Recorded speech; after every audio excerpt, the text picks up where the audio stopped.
Semester 2 test review covering modules 6 through 11. Question 1. Simplify the following. We have d to the negative 2/5. When we have a negative exponent on a base, to remove the negative part, we need to write the reciprocal of the base. In this case, it would be 1 over d. And then we raise it to the positive exponent, which would be 2/5. But we cannot have fractions as our exponents in our denominator. So to remove the fraction in there, I'm going to multiply it by exponent that's going to give me a whole number. And in this case, it would be 3/5. So when you multiply like bases, you add the exponents. So this is going to give us d to the 5/5, which is just d to the first power. But whatever I do in the denominator, I must also do in the numerator. So I need to multiply by d to the 3/5 in the numerator. 1 times d to the 3/5 is d to the 3/5. Second part, c to the 3/5 divided by c to the half. When I divide like bases, I actually subtract the exponents. So I have 3/5 minus 1/2. To get common denominators, I would multiply 3/5 by 2/2, and I would get 6/5, or 6/10, minus, and 1/2 I multiply by 5/5, and I get 5/10, and I get an answer of c to the 1/10 power.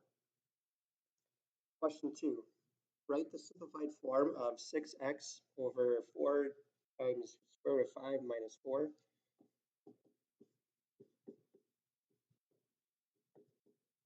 To do this, we need to rationalize the denominator. All that means is we need to use a method to remove any radicals in the denominator. To do that, I'm going to multiply by the conjugate. And the conjugate is the same thing as saying find the difference of two squares. So all I'm doing is just changing the sign down here. So when I multiply, I'm going to remove my radical. And remember, whatever I do in the denominator, I must also do in the numerator. So 4 square root of 5 times 4 square root of 5 is 16 times 5, and 16 times 5 will give us 80.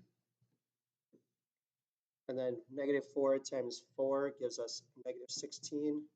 So if I subtract those two, I end up with 64. Now in the numerator, I would just distribute the 6x, and I get 24x square root of 5 plus 24x. Now I can still simplify that. I can factor out an 8 in the numerator, and I get 3x square root of 5 plus 3x. And then in the denominator, I can also factor out an 8, and I'm left with an 8 in the denominator. So my answer would be 3 square root of x, or 3x square root of 5 plus 3x, all divided by 8. Question 3, write the simplified form of the following. Here I'm going to break down the radical. So I have the square root of 9 times the square root of 2x. The square root of 28 can be broken down as the square root of 4 times the square root of 7. Square root of 98x can be broken down as the square root of 49 times the square root of 2x. And I cannot break down the square root of 7x. Now to simplify it further, the square root of 9 is 3. And then I have the square root of 2x. Square root of 4 is 2. 2 times negative 5 is negative 10. Square root of 7. Square root of 49 is 7 times negative 3 is negative 21. Square root of 2x. And then I just bring down my 3 square root of 7x. From here, I just add like radicals. So the radicands must be the same. So I have 3 minus 21, which will give us negative 18 square root of 2x. Then we have minus 10 square root of 7 and plus 3 square root of 7x. Question 4, simplify the expression here. Here I'm going to rewrite each term, but raise it to the 1/4 power because I'm finding the fourth root of each radicand. So I have 4 to the 1/4 times x to the 5 times 1/4 is just 5/4 times y to the 20 divided by 4. And then I can simplify it from here. 4 to the 1/4, I cannot rewrite that any further, so I'm just going to put that back as a radical.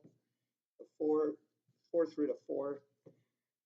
Here, x to the 5/4, 5 divided by 4 is 1 and 1/4. So I can take 4 of those x's out, and that gives me a 1x. And then all I have left is the 4th root of x. And then y to the 20 divided by 4 is just y to the 5th. So I put my answers together, and I would get y to the 5th x to the 4th root of 4x. Question 5. If f of x is 3x, g of x is x plus 4, and h of x is x squared minus 1, find the value. So these are all composing the functions, so you always work from the right-hand side to the left. So g of 1. So if I put 1 in for x for g of x, I'm going to have g of 1 equaling 1 plus 4, which is going to give me 5. Then I put 5 in for x for the f function, and I have 3 times 5, which would give us 15. So f of g of 1 is 15. Next one, h of f of g of 3. So I do the same thing, put 3 in for g of x. So g of 3 will give us 3 plus 4, which is 7. I put 7 in for f of x, and now I have 3 times 7, which will give us 21. And then I put 21 in for h of x, and I have 21 squared minus 1, which will give us 440. So h of f of g of 3 is 440. Question 6. Use f of x equaling 2x and g of x equaling negative 4x plus 5 to find the following. So I'm taking f and g, I'm adding them together. So I have 2x plus negative 4x plus 5. This is going to give us an answer of negative 2x plus 5.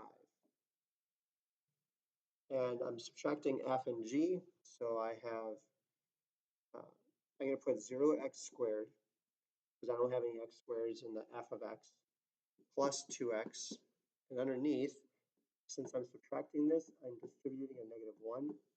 So that's going to make this a positive 4. Actually, never mind. Let me go back to that one again. I have 2x, and I'm subtracting 4x, a negative 4x, and I'm also subtracting 5.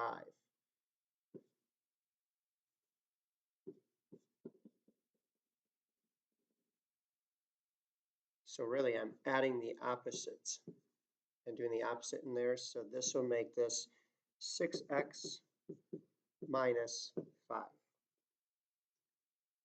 Question 7. Solve for x. Here I have two exponentials equaling each other. So in order to solve this one, I need to make this 36 to have the same base as the other side. So I have 2x minus 1 equals 36 to be written as 6 squared.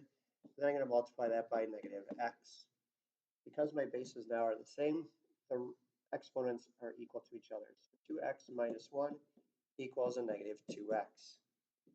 To get my x's to one side, I'm going to subtract 2x, and I'm left with negative 1 equaling a negative 4x.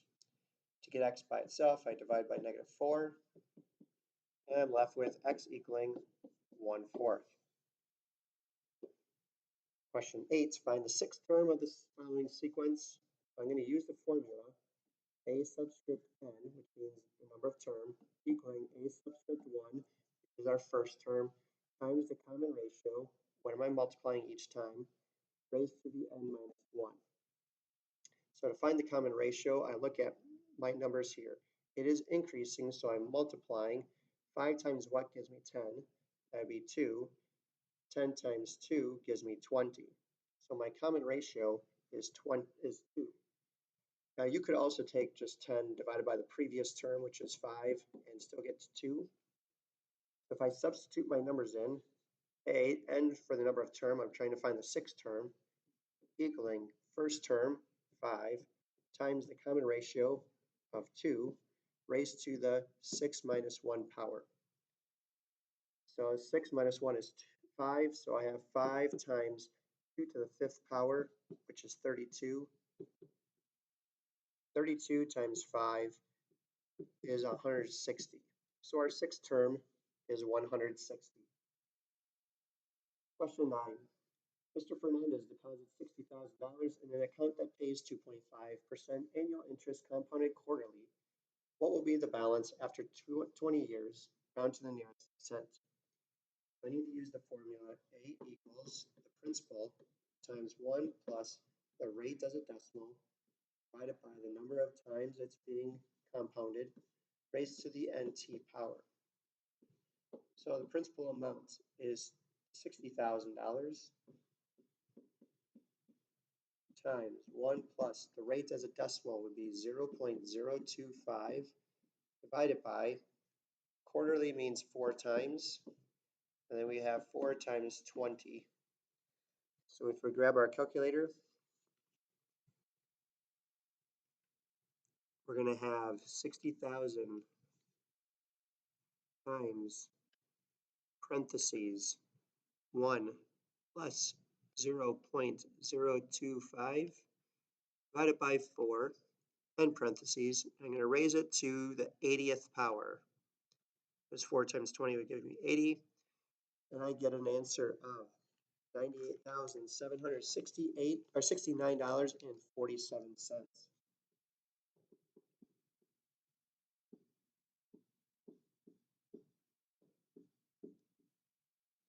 Question 10. Determine whether these functions are exponential growth or exponential decay. Now for a growth, the b has to be greater than 1. And the b, remember in exponential form, we have a times b to the x power. This is where we're looking at our b, the base of our exponential. And for decay, your b has to be less than 1 but greater than 0.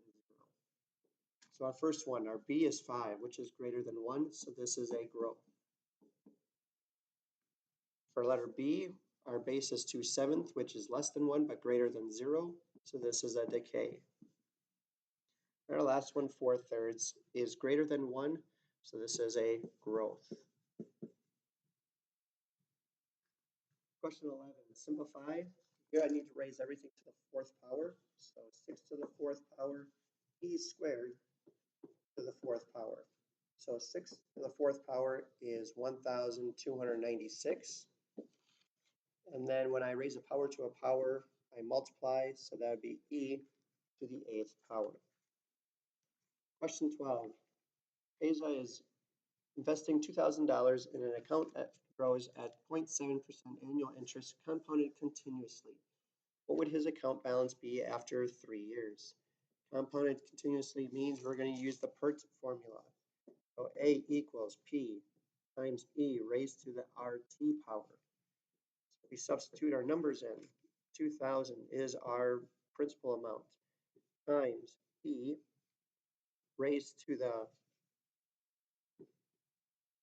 rate as a decimal would be 0.007 times the number of years, which would be 3. We're going to grab our calculators again.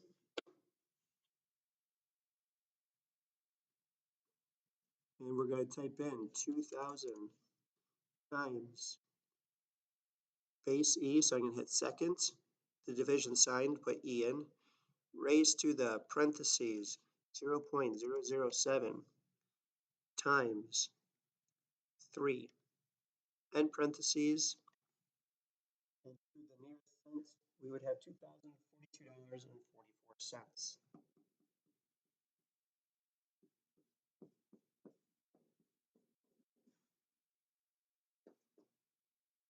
Question 13. The pH of a substance can be represented by the equation y equals log base 10 of 1 over H plus, where H plus is the number of hydrogen ions. Find the H plus value if the pH of apple juice is 3. Round your answer to the nearest 10,000th if necessary. So the y represents the pH value, and they're giving us the pH value of 3. So I'm going to put 3 in for y, equaling log base 10 of 1 over H plus. We're trying to find the value of the hydrogen ions, number of hydrogen ions. So to do this, I need to exponentiate, which just means I do the opposite of a logarithm, which means I'm going to have a base of 10 raised to the log base 10. So that undoes each other, but whatever I do on one side, I need to do on the other. So I'm going to exponentiate the other side. And I get 10 to the third power, which just means 1,000 equals 1 over H plus. We need to get the H plus away from the denominator, so I'm going to multiply by H plus on both sides. And now I'm left with H plus 1,000 times 1,000 equals 1. And to get H plus by itself, I divide by 1,000 on both sides. And I'm left with the number of hydrogen ions equaling 1 divided by 1,000 is 0.001. Question 14. Solve the equation and test for extraneous solutions. When we're working with logarithms, as long as the base on each side of the equal sign is the same, then the rest of it is also equal. So I have 2x squared minus 20 equaling 6x. Need to get everything to one side, so I'm going to subtract 6x on both sides. And I'm left with 2x squared minus 6x minus 20 equaling 0. Now I can factor this, so I can take a 2 out, and I'm left with x squared minus 3x minus 10 equaling 0. And I can factor the trinomial, which I have x plus or x minus 5 times x plus 2, because negative 5 times 2 is negative 10, negative 5 plus 2 is negative 3. Now I make everything equal to 0. 2 equaling a 0, that cannot happen, so we're not going to worry about that. X minus 5 equaling 0, and then we have x plus 2 equaling 0. To get x by itself, I just add 5 here, x equaling 5, and over here subtract 2, x equaling a negative 2. Now we need to check to make sure that these work. Remember, we cannot find the logarithm of a negative number. So if I were to put negative 2 in for x here, I would get log base 4 of negative 12. I cannot do that. Therefore, my only solution would be 5. Question 15, graph the function, then find the key features. We're graphing a logarithm. The quickest way would be to draw a table of values. And we just need to use 3 simple numbers. But in order to figure out what numbers we're going to use, we're going to rewrite the logarithm as an exponential. So right now you have log base 6 of x equaling y. So f of x is just your y. When we rewrite it, you take the base of the logarithm, raise it to y equals x. So I have 6y equaling x. So here, normally we would choose our x values. Here we're going to choose our y values. And I would choose negative 1, 0, and 1. Because you can do this all without a calculator. Anything raised to the negative power, you write the reciprocal. So 6 to the negative first power, reciprocal of the base of 6 is just 1/6. Anything raised to the 0 power is just 1. So 6 to the 0 power is 1. 6 to the first power is itself, so it'd be 6. Now I can graph those. So 1/6 and negative 1, that would be roughly here. Then we got 1, 0 here, and then 6, 1 we would have here. And then to graph it, follows the y-axis, never touches the y-axis, but it gets close. Now we can answer our questions. The domain, if it never touches x, when x is 0, we know that x has to be greater than 0. Any number, any positive number would work. The range is all real numbers. The x-intercept, we have it in our table here, so 1, 0. The asymptote, the boundary line. Boundary line here is the y-axis, or you can just say x equaling 0. And then the end behavior. So we have as x approaches positive infinity. So when it goes to the right, my y approaches positive infinity. As x approaches 0, because we're going to use 0, not negative infinity, because it doesn't go to negative infinity. It just approaches 0. My y approaches negative infinity. Question 16. Write each equation in exponential form. So I start with the base of 3 raised to the 5th power equals 243. So 3 to the 5th power equals 243. Next one, write this in logarithmic form.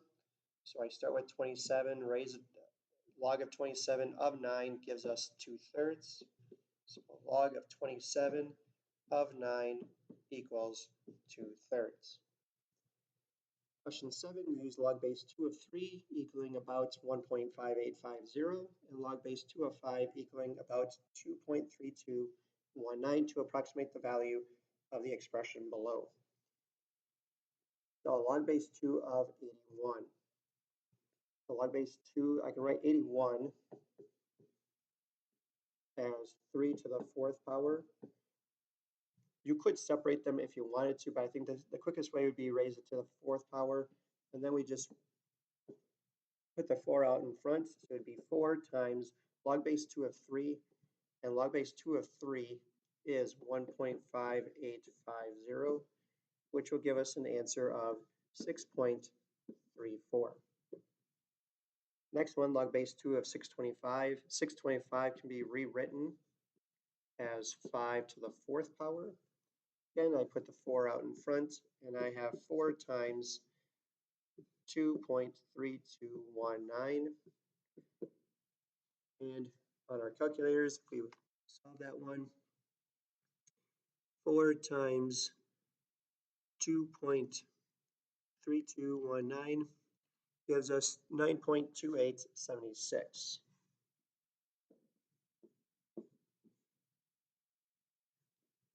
Question 18. Write the expression as a single logarithm. So here we just want to write the natural log here just once. So the first thing I'm going to do is put the number that's in front, put them as exponents. Now I have natural log of 4 to the 3rd power plus natural log of 3 to the 3rd power. When I'm adding natural logs, that's expanding it. When I put it back as 1, I'm actually multiplying those. So this I would have natural log of 4 cubed, which is 64, times, and 3 cubed is 27. So I could keep my answer like that, or I can rewrite it as natural log of 64 times 27 would give us an answer of 1,228. Next, put the 8 as an exponent, the 4 as an exponent. So I have now natural log of x to the 8th minus natural log 5 to the 4th power. When in the expanded form, if I'm subtracting, to put it back as a single logarithm, I'm actually dividing them. So I would have natural log of x to the 8th over 5 to the 4th power is 625. So this would be my natural logarithm as a single logarithm. Question 19, multiply. So I just multiply straight across. 3 times 12 is 36. X times x squared is x cubed. Y all divided by 72 x y to the 4th. And then simplify it. 36 divided by 72 is just 1/2. X cubed divided by x is just x squared on top. Y divided by y to the 4th is y cubed on the bottom. So my final answer is 1x squared divided by 2y cubed. Question 20. Simplify here. So I'm dividing polynomials. So the first thing I'm going to do is write the first one, but I'm going to factor the numerator here. So this will be x plus 10 times x plus 5, because 10 times 5 is 50, 10 plus 5 is 15, all divided by x plus 2. Now I'm dividing by the second one. When I'm dividing by a fraction, I flip it. So this would be x plus 2 on top, and then I factored the denominators. So this would be x plus 10 and x plus 20, because 10 times 20 is 200, 10 plus 20 is 30. Now we can find out what's in common in the numerator and denominator and divide them out. X plus 10 divided by x plus 10 is 1. X plus 2 divided by x plus 2 is 1. I'm just left with x plus 5 all over x plus 20. 21. Here I'm subtracting fractions, so I need common denominators. Common denominator of 9y, 8z would be 18yz.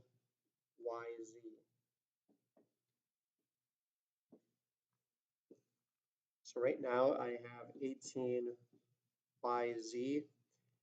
Now to find out my numerator, I'm going to divide 9 on top and bottom, and I get 2. Divide a y out, and I'm left with 2z times 2x, which is 4xz, minus, over here I can divide a 6 out, and I get 3. Divide a z out, left with y. 7y times 3y is 21y squared. Now there's nothing else in common with all three terms, so my answer stays as is. Question 22, simplify. There are multiple ways of doing this one. I think the simplest way is to multiply all four of these fractions by the least common denominator. The least common denominator would be 2xy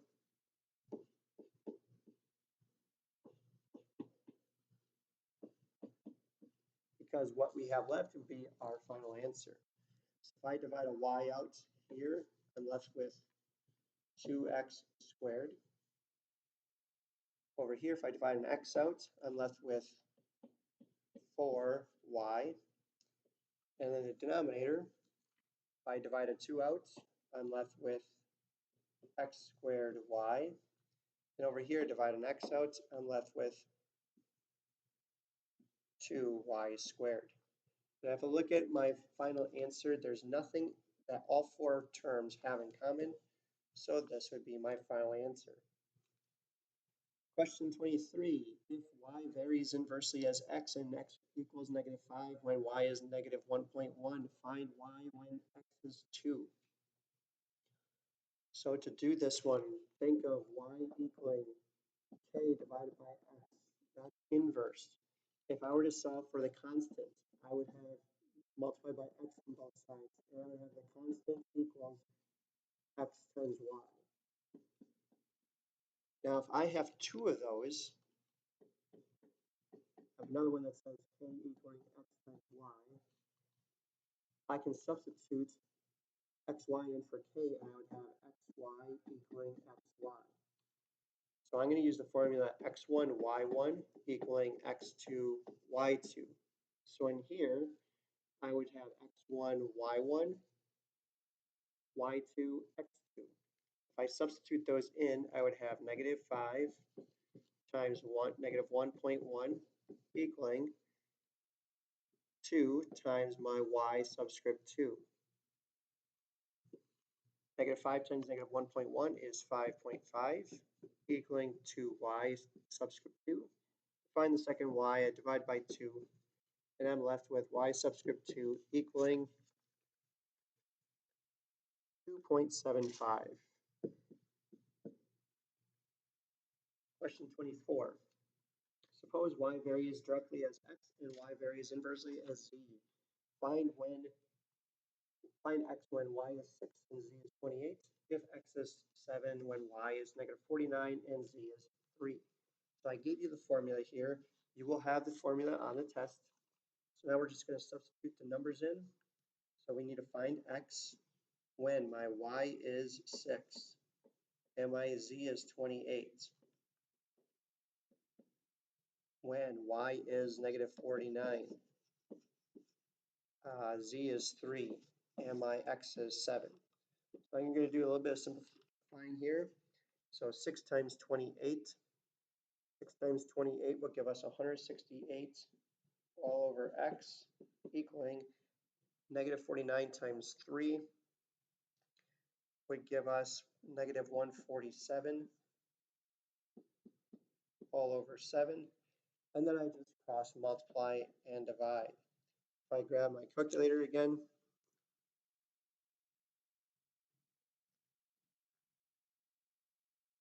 we're going to do 168 times 7 equals divided by negative 147. We get an answer of negative 8. So x would equal a negative 8. Question 25. A high school has a total of 1,800 students with 475 seniors. Of the 1,800 students, 1,625 are taking a math class, 350 of which are seniors. If a student is chosen at random, what is the probability that he or she is taking a math class given that the student is a senior? So the given part is important part. So out of those that are seniors, we know they're picking a senior. So there are 475 seniors. Out of those seniors, how many of them are taking a math class? They tell us that there are 350. And we can simplify that fraction. We can divide this by 25/25, and we would get an answer of 14 over 19. And if we were to write that as percent, that would be like 73.7%. But I would just stick with the fraction if need be. If you wanted to put that, do the decimal, you can. You just be 350 divided by 475. Get a fraction, and if you hit the math button and turn it back to a fraction, it will give you your 14/19. Question 26. A date is chosen at random from a calendar. Determine whether the events are mutually exclusive, which means they cannot happen at the same time, or not mutually exclusive, which means they can happen at the same time. So choosing a date in the first or second week of January. While they cannot happen at the same time, so those are mutually exclusive. Choosing a Monday or a Friday, they are two separate days, so those are mutually exclusive. Choosing a Sunday or a date in June. While there are some of the dates that you choose in June could be a Sunday, so these are not mutually exclusive. And the last one, choosing the 15th day of a month or choosing the first Tuesday of a month. The 15th day of the month is not going to be the first Tuesday of a month, so those are mutually exclusive. 27. The numbers 0 through 7 are used to create a two-digit PIN number. If numbers cannot be repeated, what is the probability that the PIN number is 17? Now, there's only one way to get 17. And the PIN number, we can only use two digits and they cannot be repeated. So there are 8 digits between 0 and 7. If I choose one of them for the first digit, there's only 7 digits I can use for the second one. So this would give us 1 out of 56. Question 29. There is a bag of 5 black and 4 yellow marbles. 2 marbles are selected without replacement. What is the probability that both marbles selected are yellow? So I have 9 marbles total. And the first time I choose one, there's 4 out of 9 to get yellow. But if I don't replace it, I only have 8 marbles left, and only 3 of them are yellow. So if I multiply across, I get 12 out of 72. I can divide this by 12/12, and I'm left with 1 out of 6. So I have 1 out of 6 chances that both marbles will be yellow. Question 29. In Evan's senior class of 240 students, 85% are planning to attend college after graduation. What is the probability that a senior chosen at random is not planning to attend college after graduation? So you have 100% of the senior class. 85% are attending college. So if I subtract the two, I'm left with 15% who are not planning on attending college. Question 30. Got a new bicycle lock that has 4-number combination. Each number in the combination is from 0 to 5. How many combinations are possible if there are no restrictions on the number of times each number is used? So there are 4 numbers I need to choose. But there are 6 possible numbers or digits I can use. So if there's no restrictions, I can reuse all of them. So 6 times 6 times 6 times 6, or 6 to the 4th power. 6 to the 4th power is 1,296. Now, if each digit can only be used once, I can use 6 of the numbers possible for the first digit. That leaves me with 5 for the second, 4 for the third, and 3 for the last. 30 times 12 would give us 360 total combinations if each number can be used only once. Question 31, use a matrix to organize the data. So for this table, I can just put brackets around the numbers. There's my matrix. I have 1, 2, 3, 4 rows, and I got 1, 2, 3 columns. So this is the dimension 4 by 3. What is the value of A42? So row 4, second number is $1.10. What does that represent? The cost of a medium coffee.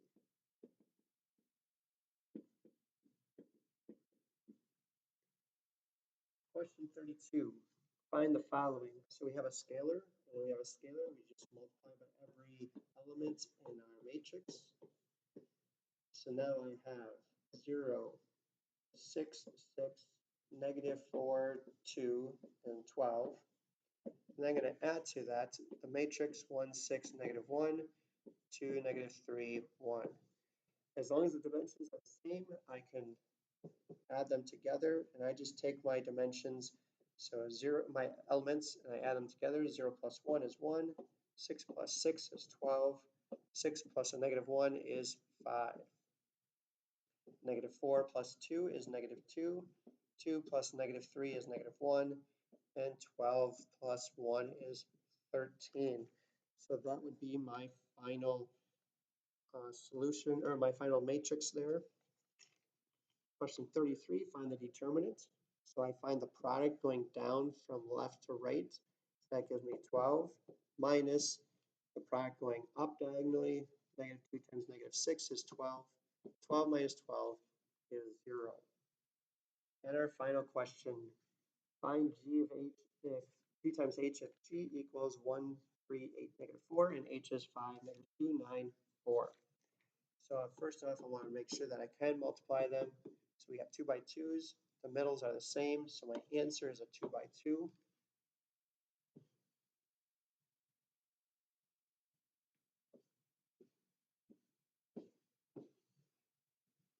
So this first one right here, this is row 1, column 1. So I have 1 times 5 plus 3 times 9.